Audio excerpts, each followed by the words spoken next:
Hello everyone, welcome to another part of the video for Bootstrap course.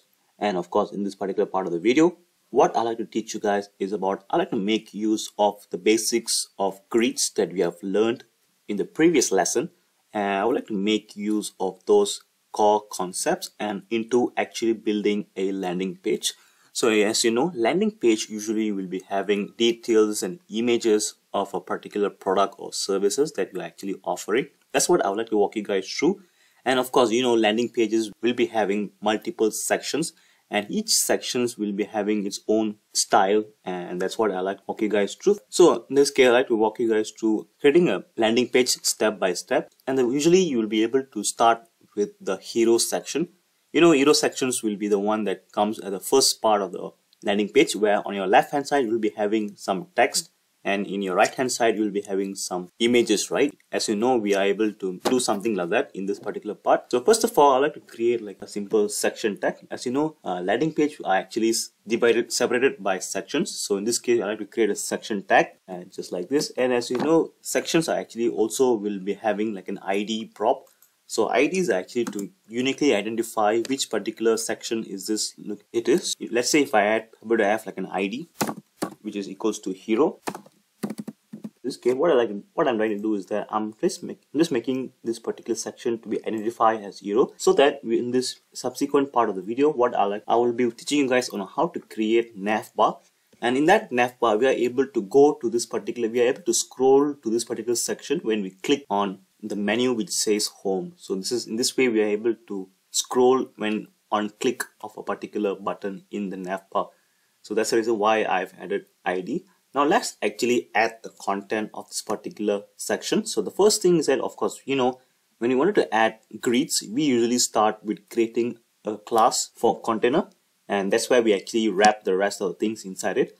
So first of all, I like to create a container, and in this particular case, I like to create a bigger container. In this case, I like to say container-lg. And of course, let's create this particular div. This is where I like to add the grid layout. For example, there's going to be a rows and columns. So as you know, there's going to be inside one row, there'll be two columns. So that's what I like to do next. First of all, I like to create the row class first, just like this. And of course, let's create the class first. And inside this row is where I like to place the columns, the two columns that we'll be using. I like to call the column class. And as you can see, this is the first column right here. And as you can see, there's nothing much change has been made. So I like to create like a simple border right here. I mean, just like to see where are all the components are located. So in this case, I like to add border. But as you can see right here, we don't actually find anything because there's not much of padding has been added. So in this case, I like to add padding -5 like this. And you will be able to find the borders actually applied, and you're able to find this particular container is basically the entire component of this entire class. So let's say if I like to add another, just to duplicate this particular column. So in this case, you're able to find there's two columns has been formed right here. And the reason why it actually occupies the entire space right here, it is because of particular container-lg that I've used right here. So as you can see, when I remove the container-lg, then just by saying container, you're able to find there's some gap on both hand side, because LG refers to having a bigger screen. That's why the LG is used right here. Now let's just focus on the first column that we have just created. The first column that we have just created, I'll have to add some text. So in this case, I'll have to add h1 tag like this. Then adding h1 tag, I'll have to add the title. In this case, I'll have to say AirPods Pro. And this is just some dummy data of a particular product that I'm about to show. And of course, let's give some styling to this particular h1 tag. In this case, I'll have to add class. And you can actually add like display styling effects. In this case, I like to say display -2. And there you go. Just by having display -2, you're able to find the text style has been changed. And let's actually add a subtitle for this particular container, for this particular text. So there'll be a smaller text in this case. Let's place it right below here with the same h1 tag right here. But in this case, I will change this display -2 to display -5 like this, and you're able to find the size for this particular text has also been changed. And let's change the color of this particular subtitle text right here. So just by saying text -muted, you'll be able to find the color of this particular text has also been changed. And that's how you're able to give different styling effect to the same text tag like this. And of course, let's add more text right below this h1 tag. This can add like a p tag right below here to give some more context on what is this particular product is all about. And this particular p tag right here is where I'll be like to place some lorem ipsum text. So you'll be able to find this particular text actually occupies the entire space, and that's because this particular column, there's only one column exists, so it just fills up the entire space for now. And as you can see, we have only added a simple p tag right there without any styling for this particular p tag. So in this case, I'd like to add some class effects so that we're able to give some more styling properties. So first, I would like to add lead in order so that it actually applies to this particular p tag, and also it actually aligns with the same font that we are using in the previous text like this.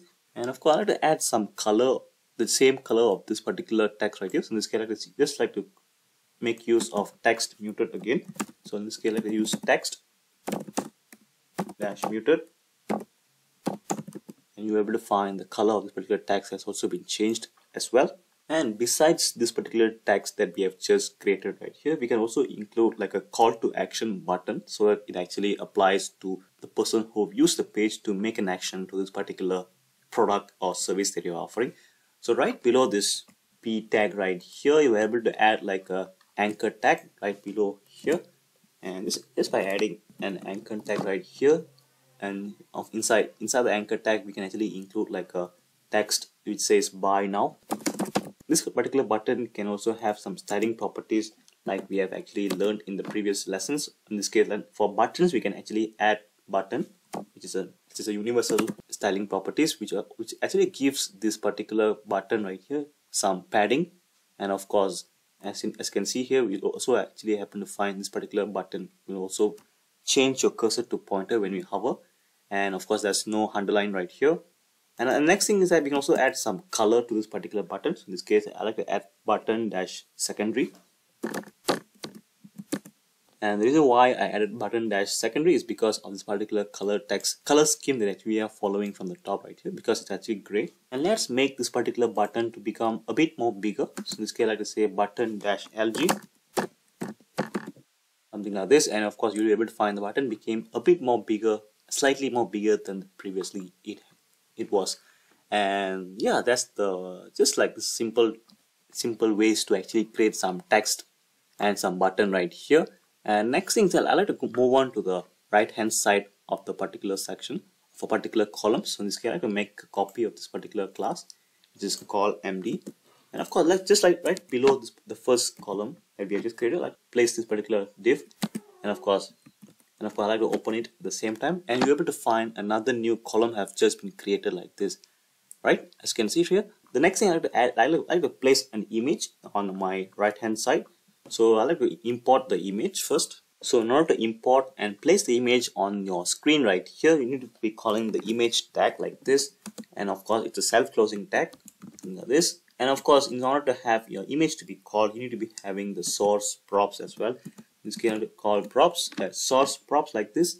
Okay, the next thing is you need to give the reference to your image. So in this case, I have placed my image in the assets folder, and of course I've placed it inside the source. So in this case, I just like to say like this, and of course you're able to find your assets is here. Click on it, and of course you can just need to be clicking on this as well.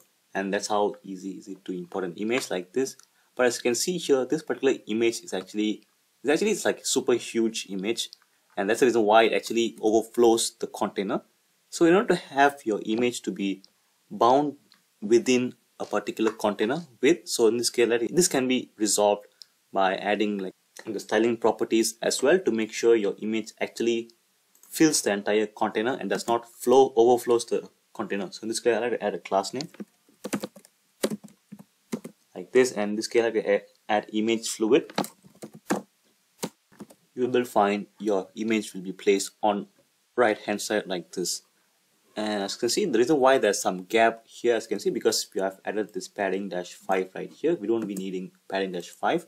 And this is how your image would look like if you have used image fluid. It just occupies the entire space. And of course, the next thing I like to check is to make sure this particular components, this particular assets, the text and the images actually should be placed in the center of this particular column.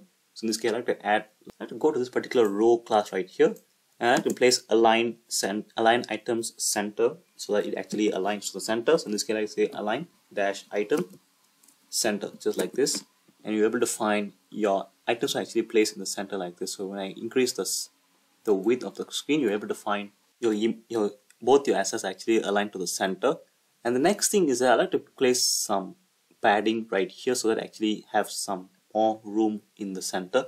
So let's say I like to go to the code right here, and inside the section right here, I like to place a simple styling properties. This case I like to add like a padding, a class name for this, and in this case I like to add like a simple py, and in this case I like to add like a simple padding of y-axis of 5. So as you can see, when I added 5, you're able to find that some space has been created at the top right here, and of course there'll be some space to be provided here as well. And yeah, that's how you're able to make it to the center. And next let's look at how to make this particular, check whether is it even responsive. And let's say if I like to reduce the width of this particular class, you're able to find it's actually not so responsive. As you can see, there shouldn't be 2 columns when inside mobile screen. There should be only 1 column should be filling up the entire space, and only when we increase the width, something like this, there should be 2 columns only when the width has been increased. So in this case I have to modify that, and in order to modify only to show only 1 column when it is in mobile screen. So in this case, inside this particular column right here, I like to add dash column dash md dash 5. So when you add column dash md here, you should also be adding to the following column as well, and this is to reduce the width of the particular column, so that when it's reduced, to make it even more smaller, it will be filling up the entire space when you are in mobile screen. And that's the reason why I've placed column md5. And what does this particular col md5 also means is that when you are not have reached the medium sized screen, it will be filling up the entire 12 columns that are default. And only when it reaches MD, which is medium sized screen, it will only take up column of 5, and you will have some 2 more extra columns that are actually left to be not to be filled, and which is right here, as you can see on our right hand side right here. This is the 2 columns that are not being filled when it reaches MD. Let's actually not to make it aligned to the left hand side like this, and let's add like a justify content styling properties to align these 2 components to align to the center. So in this case, I have justify content, and as you can see, just need to be placing this particular justify content center properties, and you're able to find both this office text and the image right here actually align to the center like this. So when you increase the width of the screen like this 2 actually place in the center. And of course, as you can see, when we inspect, and let's look for the styling properties when it goes to the mobile size screen. As you can see, when we actually reduce the width of the particular screen, it actually fills up the entire space, the entire width when we reduce the width. As you can see, when you reduce the screen size a bit more further, it just keeps up the same ratio like this. And there you go. This is how you're able to make use of grids, and when it comes to having to make use in hero section. So as you can see, when we increase the size of the particular width, it actually applies. So this is one way we are able to make use of these particular grids to be applied to your landing page hero section. So yeah, that's the end of this particular part of the video. Let's catch up on the next one.